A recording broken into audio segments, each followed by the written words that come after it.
Hello, my wonderful, beautiful friends. Welcome back to r/IDontWorkHereLady, where people mistake others as employees when they look nothing like employees. Seriously, guys, a lanyard is all it takes. It doesn't matter if you have a tie-dye shirt and Crocs on. If you have a lanyard, you're an employee.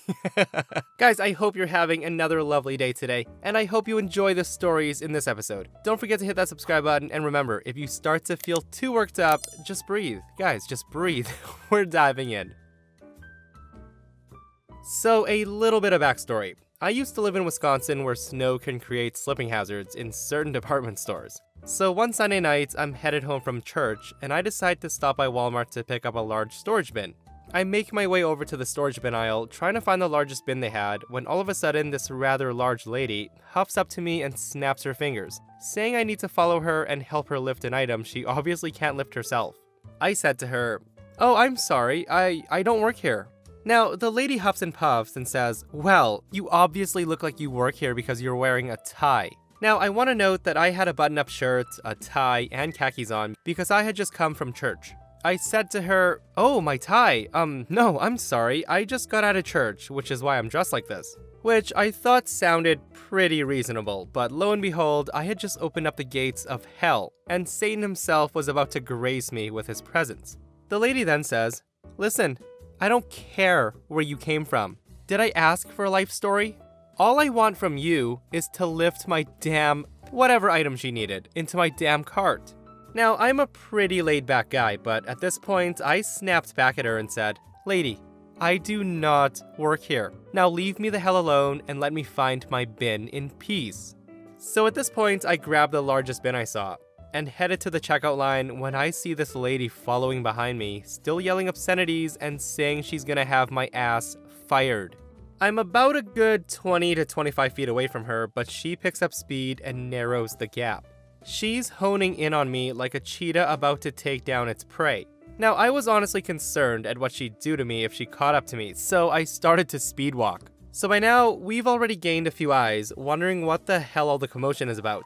And I'm looking around for an actual manager or store employee to help me. She's still chasing me, but now she's started to scream that I assaulted her, to try to get people to stop me. At this point, I'm about ready to drop my storage bin and make a run for the exit, but all I could think about is, oh my god, what if people really think I assaulted her, and I'm running away? When all of a sudden, a miracle happened. Remember how I said it snows a lot where I'm from, and it creates slipping hazards? Well, the lady was going a little too fast, and she slipped on a puddle, and she fell. She fell hard. Now, I'm not totally heartless, so I slowly walk back to her asking if she's okay, but I still keep my distance just in case she tries to grab me or something. Since she was ready to rip my head off 10 seconds ago, I said, "Ma'am, are you okay? Do you want me to help you up?" The lady then says, "Get away from me. You shoved me and ran away. That's why I chased you and fell." So she's still screaming and crying at the top of her lungs, and several people had gathered and finally several employees. She finally gets helped up and she's still crying and says she's gonna sue me for pushing her and then sue the store for tripping hazards. At this point, the store manager runs out and she's screaming her head off that I assaulted her and then ran off, leading to this whole situation. So lucky for me, several other customers saw the whole debacle and followed her from start to finish, and explained that she chased me down when I didn't help her and that she slipped on a puddle by herself. Plus, there were several caution wet floor signs. A manager comes over and speaks with me and the lady. The lady says she's gonna sue the store for having wet floors, and she wants me fired for ignoring the customer and making her run on a wet floor in the first place. Cut to me still holding my large bin. The manager then says, "He doesn't work here. Also, we have wet floor signs posted everywhere." I tell the manager that I just want to pay for my stuff and leave. It ends with some employee helping her and her still screaming her head off, demanding some sort of compensation. The manager apologizes and tells me that I can probably take off as they'll handle it from here. Guys, all I can say is what in the world? Now, I don't know what it is, but all the ridiculous stories I read they're from Walmart. Why? Why are they from Walmart? But that aside though, the fact that the lady pretended to scream that OP assaulted her is a terrifying thing. Like, what if someone took it seriously and literally ran after OP and tackled him and held him down? Like, it never looks good when you're walking away from someone and they're crying that you assaulted them. But I guess her wiping out on the floor is instant karma though. That was kind of funny. So, this is a story about my friend Matthias. He's from Sweden visiting the States for a while. Now, he has no discernible accent, but he does occasionally force one, for dramatic effect or to catch people off guard. So, we're approaching the checkout line in a small grocery store, grabbing some Gatorades when we hear it. The howls of a Karen. She's berating a cashier over an apparently expired coupon. The Karen was a stocky, pale woman of about 50 years old, with short hair tied up in a knot, wearing an unseasonably warm faux fur jacket over her tight t-shirts and shorts that didn't quite cover her butt cheeks. Now, if a blind hooker dressed herself in the dark, you might get something close to this. We only caught the tail end of the tirade, but heard Karen spewing the typical idiot, useless, and fired, amongst other incoherent grunts and whines and growls. Without missing a beat, Matthias jumps into action, approaching the Karen. He exclaims, "Oh wow! Do you know who this is? This is Miss Sandy Bottoms, the most famous vintage porn star in all of Sweden." Now, I thought he was serious at first, before the subtle wink. Still, I don't know what he was doing, only that he was up to something diabolically mischievous. He then proceeds to gush over her body of work. Turning his attention to the cashier, he continues and says, "You must respect this woman. She's famous. Haven't you seen her films? It's not just porn, it's erotic art. She was the mom in Summertime Schoolgirls.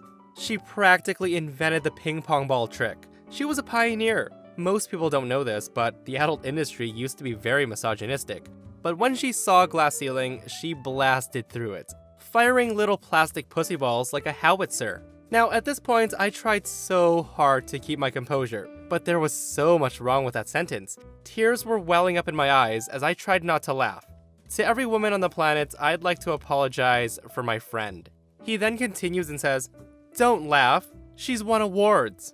The Karen, now meekly trying to get a word in, says, "I think you must be mistaken." My friend then goes on and says, No, you did win those awards. You deserve them. Your movie, The Equestrian, was a masterpiece, wasn't it?" Now, he said that directing the last question at me.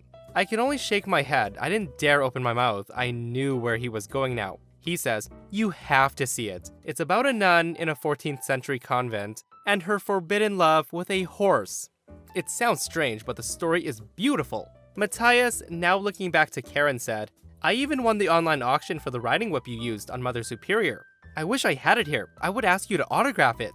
So at this point, Karen is still silent, in absolute shock. Wide-eyed, unblinking, her lips are moving but no sound is coming out and she's shaking her head. Then there's a large inhaling gasp, like she had forgotten to breathe until just now, and she scurries quickly out the door, abandoning her shopping and the coupons. The cashier is dumbfounded. She has no idea what just happened. Her brain hadn't processed it all yet. She quietly leans forward and whispers, "So, that lady is a porn star?" Matthias then says, "Nah, I have no idea who that bitch was." Listen guys, what a way to shut down a Karen. How the heck did OP's friend say all that with a straight face? Guys, I nearly cried reading this. Now, OP did state that Matthias put on an overly exaggerated Swedish accent throughout this, and seriously, I apologize for not even trying to do the story justice. But guys, my accents are terrible. I might have ended up sounding Irish, German, and Australian all in one, I don't know. Absolutely brilliant way of shutting down a Karen though. My husband works for a pretty prestigious university as the director of student life. He oversees a decent-sized staff, and their work encompasses all manners of student activities, groups, Greek life, etc. So a little background before I get to the incident. A few months ago, we were expecting our baby. Most people on campus knew this, and knew that my husband, let's call him Joe, would be taking pat leave. When the big day came, I called him at work and told him it's go time, to meet me at the hospital, and he dropped everything and ran out the door, as you do.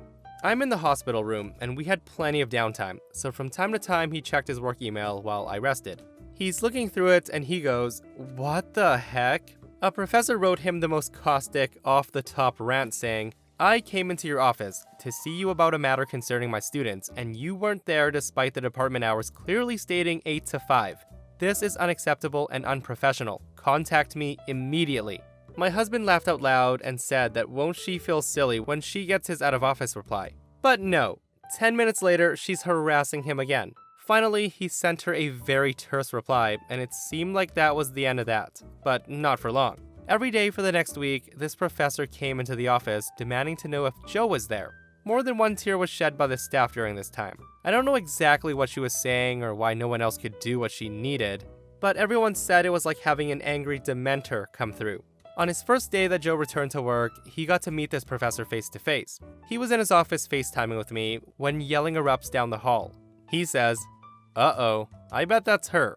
So we hung up and they had a conversation. By all accounts, she was irate and incorrect in what she was trying to do and could not be told otherwise. As he is in charge of the department but not her, he could only put his foot down on the request, but not the behavior. Finally, she left and the whole situation was done and dusted, finished and forgotten. But again, not for long. So fast forward to yesterday. I decide to pop in with the baby to surprise him, and hopefully we could go to lunch. Also, to show off the baby, of course. When we arrived, it was squeals all around from the office staff, and one lady took the baby for a tour around the building. Joe's admin assistant told me that he was in a meeting for another 10 minutes, and then she went off on the baby world tour. So I decided to sit in his office and enjoy the merciful silence. But you guessed it, not for long. In enters the professor from hell. Now, I knew it was her before she said a word. She looked like an ivory tower Karen with an "I want to talk to your dean" hairdo. She says, "Does anybody do any work around here? This is outrageous. Where is the admin assistant? Why is Joe even on the payroll if he's never here? You, go find him," pointing to me. I said, "What?" She then says, "Oh my god, are you too hungover to accept simple directions? What the heck is wrong with you? I'd kick your ass out of class for looking like that. I don't care where he is. Go get Joe." I exclaimed, "Oh, you think I'm a student?" The professor then mockingly says, "Oh, I'm gonna pretend I'm not a student now sitting in the office with a university sweatshirt on and a book bag. What group are you in? Because Joe will be very interested to hear how inept you are." Now, in my head, I'm thinking, book bag? Oh yeah, diaper bag. At this point, I decide to ride this out and hope he comes back and sees it in progress. I then tell her, "Okay, let's just say I am a student. Why do you think I work here?" Well, that was the wrong thing to ask, my friends, because that's the point where the lady comes undone in a torrent of maniacal hissing and shrieking. Her anger knew no bounds, as she directed it at me, the office staff, my husband, all the students, and the building itself. I've never seen such a tantrum. As she's having her meltdown, I moved out of the chair where I'd been sitting and walked up to a photo of our wedding that Joe hung up. I leaned against the wall like a cowboy with my foot up, arms folded, and I'm smirking. Unsurprisingly, she doesn't notice the similarities between the beaming bride and the dumpy, sleep-deprived chick standing before her. But I remain committed to the con. After several moments of non-stop verbal abuse, I hear footsteps come flying down the hall. The admin assistant comes flying in the door like Kramer, face white as a sheet. I ask her if Joe Jr.'s okay. She has exactly enough time to answer before the professor from hell unleashes the Kraken in her direction. The admin assistant says, "Wait, what are you talking about? That's Mrs. OP, she's married to Joe." And right on cue, here comes the man of the hour. Joe, complete with Joe Jr. in arm. Joe was livid. He handed me the baby and asked if I was alright, and then he turned to the professor from hell. My husband tells her to get out and to not come back until she's spoken to her department chair. And out the door we swept, off to lunch, where we got pizza and migraines from laughing so hard. At this time, I don't know what action's being taken against the professor, but if asked, I will sure be happy to give a testimony. Guys, so apparently there have been a few comments of people saying that they've had the displeasure of working at a university as university HR, and that university faculty consists of the most entitled people ever, and their egos are astounding. With that said, OP does have an update, and it reads, "Okay, so Joe talked to the head of the Department of Engineering, and it turns out the professor from hell is an associate professor from hell. Therefore, she's untenured. The admin assistant is gathering up a paper trail of the literal papers that she has submitted that she isn't allowed to, and checks she's signed that she can't sign. She'll also be forwarding all the abusive emails from the professor and making a written statement of her behavior. In all likelihood, this process will drag on for some time, and she'll probably get a slap on the wrist for both offenses." Now, I know this sub is full of entitled idiots, but I wanted to share a nice interaction of an I don't work here. So I hit a bullseye to pick up a few things after work.